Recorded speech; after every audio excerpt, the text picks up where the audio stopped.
Assalamualaikum warahmatullahi wabarakatuh. Bismillahirrahmanirrahim. Alhamdulillah binikmati tatimmus shalihah. Allahumma salli wa sallim ala sayyidina Muhammad wa ala alihi wasallim. Amma ba'du. Kepada para pendengar yang dimuliakan oleh Allah, melanjutkan kitab Matan Jurmiyah yaitu bab i'rab. Sebelum memulai, seperti biasa, mari kita hadiahkan umul kitab kepada baginda Nabi Muhammad sallallahu alaihi wasallam dan para ulama, khususnya pengarang kitab Jurumiyah. Liridho illa khawali syafaati Rasulillah sallallahu alaihi wasallam bikaramatil awliya tabarukan mu'alif hadal kitab Jurumiyah Ibnu Juruh. Al-Fatihah. A'udzu billahi minasyaitonir rajim. Bismillahirrahmanirrahim. Alhamdulillahirabbil alamin arrahmanir rahim maliki yaumiddin. Iyyaka na'budu wa iyyaka nasta'in ihdinas siratal mustaqim siratal ladzina an'amta 'alaihim ghairil maghdubi 'alaihim waladdallin. Amin. Melanjutkan kajian berikutnya itu i'rab. Pembahasan pertama yaitu definisi i'rab. Yang kedua pembagian i'rab, yang ketiga penempatan i'rab, yang keempat kesimpulan, yang kelima seperti biasa untuk pemahaman soal latihan. Langsung saja ke pembahasan pertama yaitu definisi i'rab. Dalam kitab Matan Jurumiyah, i'rab didefinisikan sebagai berikut. Al-i'rabu wa taghyiru awakhiril kalimi li ikhtilafil awamilid dahilati 'alaiha lafdan aw taqdiran. I'rab itu apa? Taghyir, perubahan. Awakhiril kalimi, di beberapa akhir kalimat. Jadi ketika kita berbicara nahwu, itu berbicara perubahan di akhir kalimat dan yang berdampak kepada makna. Kapan dibaca alhamdu, kapan dibaca alhamda, kapan dibaca alhamdi. Itu adalah i'rab perubahan di akhir kalimat. Kenapa berubah? Lihtilafil awamilid dahilid 'alaiha. Karena ada amil-amil yang masuk dalam kalimat tersebut. Perubahannya bagaimana? Lafdon, baik secara lafal atau secara ucapan jelas. Alhamdu, alhamda, alhamdi. Atau taqdirun, atau secara perkiraan. Perkiraan bagaimana? Secara tulisan, secara bunyi tidak berubah. Contohnya al-huda. Baik ketika rofa, nasab, jar, itu tetap dibaca al-huda. Maka kita bisa terjemahkan i'rab adalah berubahnya beberapa akhir kalimat yang disebabkan berbedanya amil-amil yang masuk, baik berubahnya dalam lafal atau ucapan atau perkiraan. Penjelasannya kurang lebih seperti ini. Misal ada lafal Muhammad. Muhammad, ingat ya, dalnya itu diwakafkan. Berarti kita belum jelas kapan mau dibaca Muhammadun, Muhammadan, atau Muhammadin. Nah, ketika lafal Muhammad ini kemasukan amil, semisal ja'a. Ja'a ini menuntut lafal Muhammad dibaca rofa. Maka menjadi ja'a Muhammadun.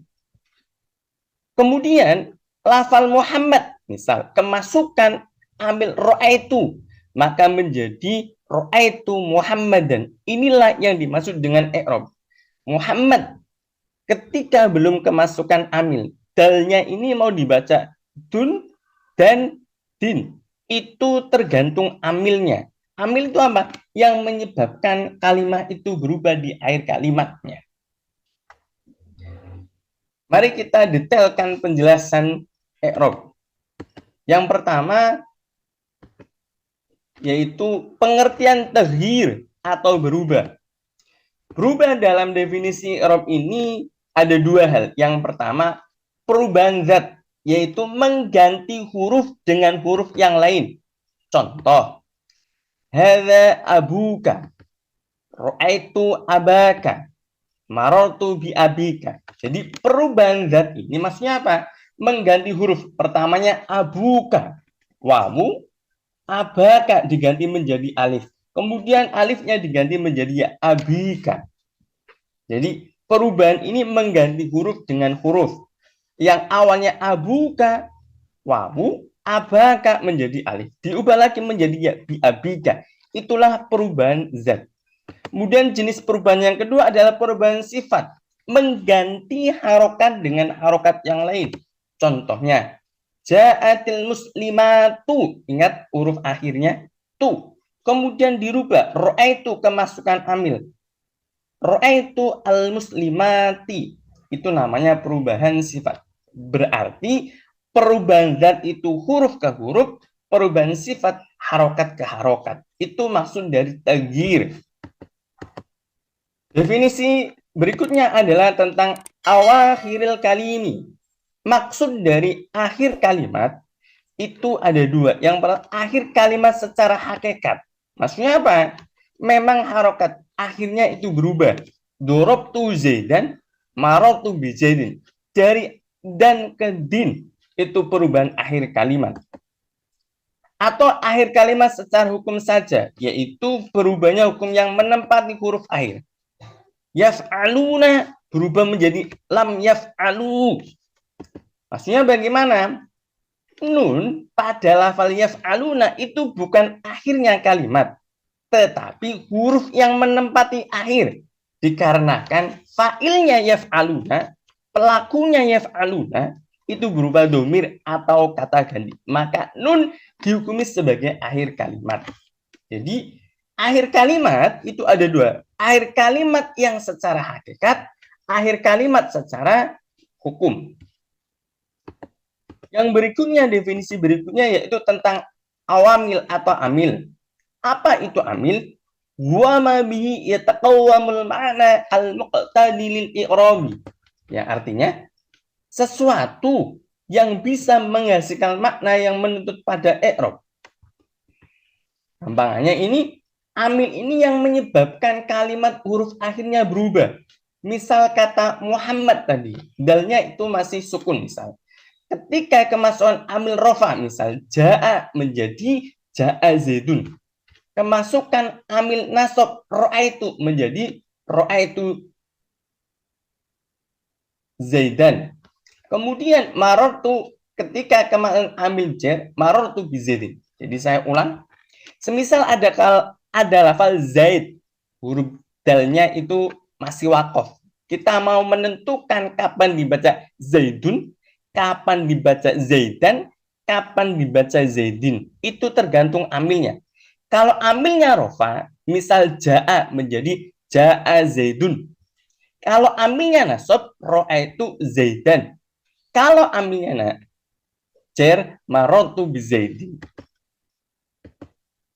Jadi gampangnya, amil adalah yang menyebabkan akhir kalimat itu berubah. Contoh di sini ja'a. Dalam susunan ja'a zaidun. Ja'a itu menghasilkan makna fa'iliyah atau pelaku dalam pekerjaan. Karena lafal zaidun menjadi pelaku yang diisnadkan pada ja'a yang sekaligus menuntut pada fa'ilnya untuk dibaca.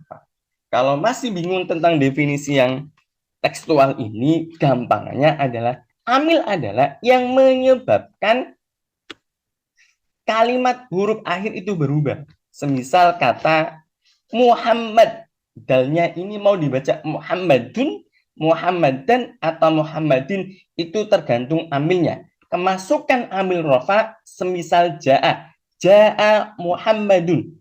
Kemasukan amil nasab, ro'aitu Muhammadan.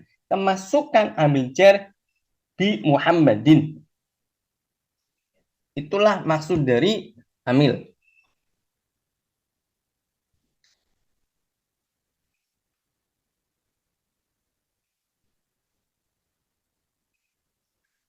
Kemudian, yaitu tentang definisi perubahan secara lafdon atau takdiron. Perubahan itu secara lafal yang kelihatan. Awalnya zaidun menjadi zaidan menjadi zaidin. Takdiron ini secara lafal, secara ucapan tidak berubah. Makanya namanya takdiron, dikira-kirakan. Bagaimana penjelasannya? Perubahan lafal, yaitu perubahan dalam ucapannya, bisa dirasakan, didengar, dan dilihat dalam tulisannya. Yang kedua, perubahan yang dikira-kirakan, tidak bisa diucapkan, dirasakan, didengar, dan dilihat dalam tulisannya. Contoh perubahan secara lafal. Ja'a Zaidun, ro'aitu Zaidan, marortu Zaid. Lihat lafal Z yang berwarna merah.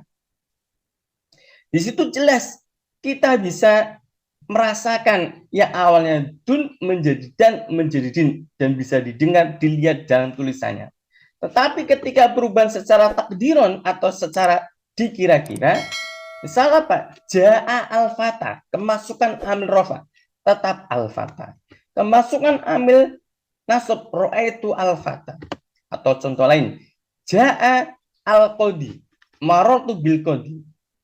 Jadi baik al-fata atau al-qodi yang berwarna merah, ini perubahannya tidak bisa dirasakan, didengar, dilihat tulisannya.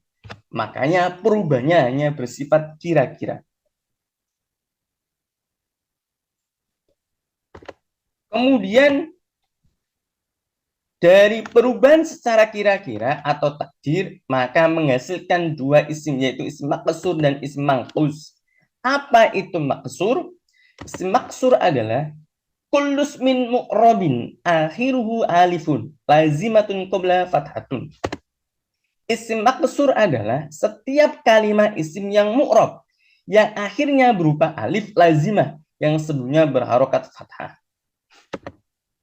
Tanda i'rabnya isim maksur, rafal dhammah, nasab fathah, jar kasroh, hanya saja dikira-kirakan pada huruf alif.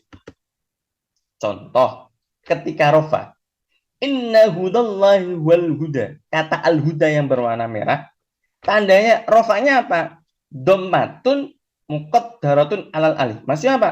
Dhammah yang dikira-kirakan pada huruf alif. Kemudian nasabnya innal huda. Al-huda tandanya apa? Fathatun muqaddaratun alal alif. Tanda nasabnya fathah yang dikira-kirakan pada huruf alif. Berikutnya alal huda. Tanda i'rab jarnya kasratun muqaddaratun alal alif. Inilah maksud dari perubahan secara perkiraan. Rofa, nasab, jar secara lafal, secara tulisan tidak ada perubahan, tetapi secara tanda ada perubahan. Itu yang pertama adalah isim maksur. Yang kedua namanya isim mangkus. Isim mangkus adalah kullus min mu'rabin akhiruhu ya'un lazimatun qablaha kasratun. Isim mangkus adalah setiap kalimat isim yang mu'rab. Mu'rab itu apa? Yang bisa berubah-berubah. Yang akhirnya berupa ya lazimah yang sebelumnya berharokat kasroh. Tanda i'rab isim mangkus, rafa dhamma, jar kasroh yang dikira-kirakan terhadap huruf ya. Sedangkan nasabnya fathah yang jelas atau fathah dhairah. Contoh ketika rafa, jaa al-qadi. Tanda rafanya apa? Al-qadi, dhammatun muqaddaratun alal ya'i. Dhammah yang dikira-kiraan terhadap ya. Nasabnya ro'aitu al-qadiyah, tandanya fathatun dhairah, fathah yang jelas. Maksudnya jelas apa? Harokat terakhirnya jelas berharokat fathah. Beda dengan rafa ja'al qadi. Tidak jelas, makanya dikira-kirakan dhammah muqaddarah alal ya. Yang terakhir adalah jar. Marartu bil qadi. Tanda jarnya apa? Kasratun muqaddarah alal ya. Kasrah muqaddarah yang dikira-kirakan pada ya. Kemudian setelah mengenal penjelasan definisi i'rab secara detail, kita mengenal pembagian i'rab. Dalam kitab Matan Al-Jurmiyah, pembagian i'rab didefinisikan dengan wa aqsamuhu arba'atun raf'un wa nasbun wa qabdun wa jasmun. I'rab dibagi menjadi 4. Rafa, nasab, khafad, jazm. I'rab rafa yaitu perubahan yang khusus yang ditandai dengan dhammah atau yang menggantinya. Misal zaitun qaimun, ya qumu zaitun, huruf akhirnya dilihat berharokat dhammah.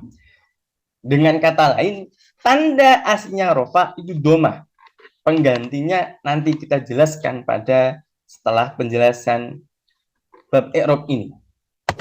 Nasab adalah perubahan yang khusus yang ditandai dengan fathah atau yang menggantinya. Inna zaidan qaimun.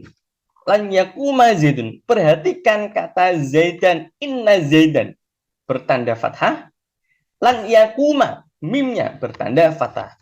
Jadi tanda asli i'rab nasab yaitu fathah. Kemudian khafat atau jar. Perubahan yang tertentu yang ditandai dengan kasroh atau yang menggantinya. Contohnya zaitun fil baiti.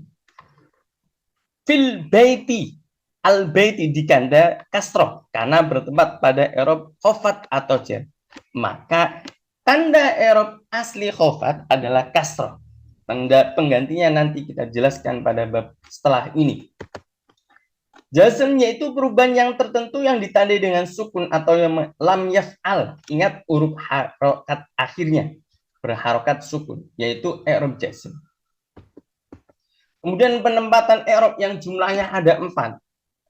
Falil asma'i min dzalika raf'u wan nasbu wal khabdu wal jazma fiha. I'rab yang bisa bertempat pada kalimat isim yaitu i'rab rafa, nasab, khafat, sedangkan jazm tidak bisa bertempat pada kalimat isim. Kemudian i'rab yang bertempat pada kalimat fi'il.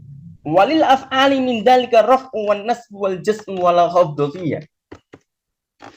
Yang bertempat pada kalimat fi'il yaitu i'rab rafa, nasab dan jazm. Sedangkan i'rab jar atau fat tidak bisa bertempat pada kalimat fi'il. Maka bisa diambil kesimpulan yang pertama, berbicara tentang i'rab itu hanya berbicara pada akhir kalimatnya, bukan di awal kalimat. Awal menjelang akhir itu berbicara tentang ilmu sharaf, sedangkan akhir kalimat itu ilmu nahwu. Jadi yang dibahas hanya akhir kalimat. Tetapi penting nggak penting, anak akan menentukan makna. Kapan dibaca zaidun, kapan dibaca zaidan, kapan dibaca zaidin, itu namanya i'rab yang hanya terjadi pada akhir kalimat.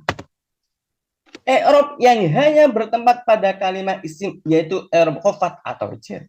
Berarti huruf i'rab jar itu tidak mungkin bertemu dengan kalimat fi'il karena i'rab jar hanya bertempat pada kalimat isim. I'rab yang hanya bertempat di kalimat fi'il yaitu i'rab jazm. Berarti huruf-huruf jazm yang jumlahnya 18 kalau tidak salah bersama nih ta'asar, lam, lamma dan seterusnya. Maka huruf-huruf jazm tidak boleh bertemu dengan kalimat isim. Kenapa? Karena i'rab jazm hanya bertempat pada kalimat fi'il. 4. Tanda asli i'rab rafa adalah dhamma. Tanda asli i'rab nasab adalah fathah. Tanda asli i'rab jar adalah kasroh. Tanda asli i'rab jazm adalah sukun. Tentunya untuk memahamkan pemahaman kita, maka kita pelajari soal latihan berikut ini. Misal ada contoh kalian. Fi muslimin. Bertempat pada i'rab apa dan jelaskan alasannya. I'rab khafat atau jar. Kenapa? Karena kemasukan amil berupa huruf jar fi. Tandanya apa? I'rab jarnya kasroh. Berarti tidak boleh dibaca fi muslimun, fi musliman. Yang boleh adalah fi muslimin. Dibaca kasroh karena kemasukan huruf jar fi. Muslimun bertempat pada i'rab apa? I'rab rafa. Kenapa? Karena tandanya dhammah. Kemudian lam yalid bertempat pada i'rab apa? I'rab jazm. Kenapa? Karena kemasukan amil huruf jazm berupa lam dan tandanya sukun. Maka tidak boleh dibaca lam yalidu atau lam yalida, harus dibaca sukun. Kemudian innal hamda bertempat pada i'rab apa? i'rab nasab karena kemasan amil berupa huruf nasab inna dan tandanya fathah. Maka tidak boleh dibaca innal hamdu, innal hamdi. Harus dibaca fathah karena bertempat pada i'rab nasab. Kenapa nasab? Karena ada amil nasab. Amil nasabnya apa? Huruf nasab berupa inna. Contoh lagi, al-asmaul husna. Lihat yang bertanda warna merah. Al-husna. Bertempat pada i'rab apa? I'rab rafa. Karena apa? Karena isim maksur bertanda dhammah yang dikira-kiraan dengan alif. Dunya bertempat pada i'rab apa? Jer. Kenapa? Karena kemasukan amil berupa huruf jer fi dan bertanda kasroh yang dikira-kiraan dengan alif. Lam yakun bertempat pada i'rab apa? Jazm. Kenapa? Karena kemasukan amil. Amilnya berupa apa? Huruf jazm. Huruf jazmnya apa? Lam. Dan tandanya sukun. Maka tidak boleh dibaca lam yakunu, lam yakuna, lam yakuni. Wajib dibaca lam yakun bertanda sukun karena bertempat pada i'rab jazm. Yang terakhir, inna da'iyah bertempat pada i'rab apa? Nasab. Kenapa? Karena kemasukan amil. Amilnya apa? Huruf nasab inna. Tandanya fathah. Maka tidak boleh dibaca inna da'iyu, inna da'i atau yang lainnya. Itulah kurang lebih yang bisa saya sampaikan. Kurang dan lebihnya mohon maaf.